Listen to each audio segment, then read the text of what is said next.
அன்பு நெஞ்சங்களே, இறைவன் நமக்கு தந்த புதிய நாளிலே இறைவனுக்கு நன்றி கூறி இறை வார்த்தையால் நம் வாழ்வை பயனுள்ளதாக மாற்றுவோம். இறைவன் நம் அனைவரை நிறைவாக ஆசீர்வதித்து பாதுகாத்து வழிநடத்துவாராக. இன்றைய நற்செய்தி வாசக சிந்தனை, நோன்பு பற்றிய கேள்வி. மத்தேயு நற்செய்தி நூல் பிரிவு 9 இறை சொற்றொடர்கள் 14 முதல் 17 முடிய.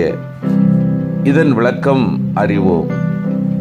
யோவான் சீடரும் பரிசேயரும் நோன்பு இருக்கிறதை அறிந்த சில ஆண்டவரிடம் அவருடைய சீடர் குறித்து கேள்வி எழுப்புகின்றன. திட்டவட்டமாக இக்கேள்வியை எழுப்பிய பொறுப்பை யோவானுடைய சீடர் மேல் வைக்கிறார். இதற்கும் ஒரு காரணம் உண்டு. யோவானுடைய சீடர் கிறிஸ்தவ நற்செய்தி பரவ தொடங்கிய பின்னும் நீண்ட நாட்கள் தனித்து இயங்கி இயேசுவை விட தங்கள் குருவாகிய யோவானை பெரியவர் என வாதிட்டு வந்தனர். மத்தேயுவின் காலத்து எதிரொலியே இங்கு ஆண்டவரோடு வாதிட்டவர்கள் யோவானுடைய சீடர் என அடையாளப்படுத்தப்படுகிறது எனலாம். நோன்பு இருத்தல் என்பது வெளியே தெரியாமல் செய்யப்படுவதுதான் என இயேசு எச்சரித்துள்ளார். ஆனால் பரிசேயன் சீடரும் யோவான் சீடரும் அதை ஒரு வெளிப்படையான சடங்காக கடைபிடித்தார்கள். மேலும் நோன்பு இருத்தலின் நோக்கம் பாவத்தினால் உண்டாகும் மன வருத்தத்தை வெளிப்படுத்துவது என்ற பொருளில் இயேசு பேசுகிறார். இயேசுவின் சீடர் அவர் தங்களோடு இருப்பதனால் மகிழ்ச்சியாகத்தான் இருக்க முடியும். ஒருவேளை ஆண்டவர் அவர்களோடு இராத நாட்களில் அவர்கள் இயல்பாக நோன்பு இருப்பார்கள் என்கிறார். நோன்பு உள்ளார்ந்த உணர்வுகளில் செயல் வடிவமாயிருக்க வேண்டும்.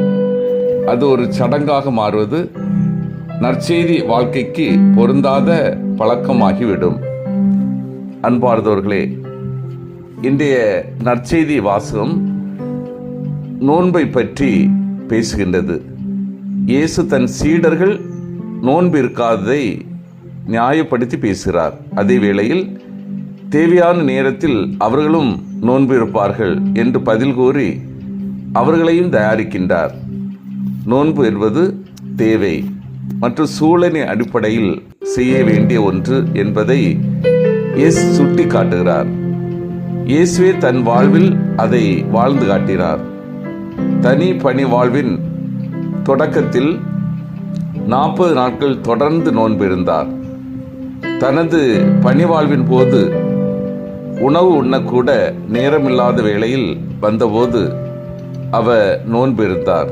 அதே வேளையில் விருந்து உண்ண அழைப்புகள் வந்தபோது அதை ஏற்று நன்கு உண்ணவும் செய்தார். உறவை வளர்த்தார். இயேசுவின் இந்த மனநிலையை புனித பவுலடியார் நன்கு விளக்குகிறார். எனக்கு வறுமையிலும் வாழத் தெரியும், வளமையிலும் வாழத் தெரியும். வயிறார உண்ணவோ பட்டினி கிடக்கவோ நிறைவோ குறைவோ எதிலும் எந்த சூழலிலும் வாழ பயிற்சி பெற்றிருக்கிறேன் என்றார் அவர்.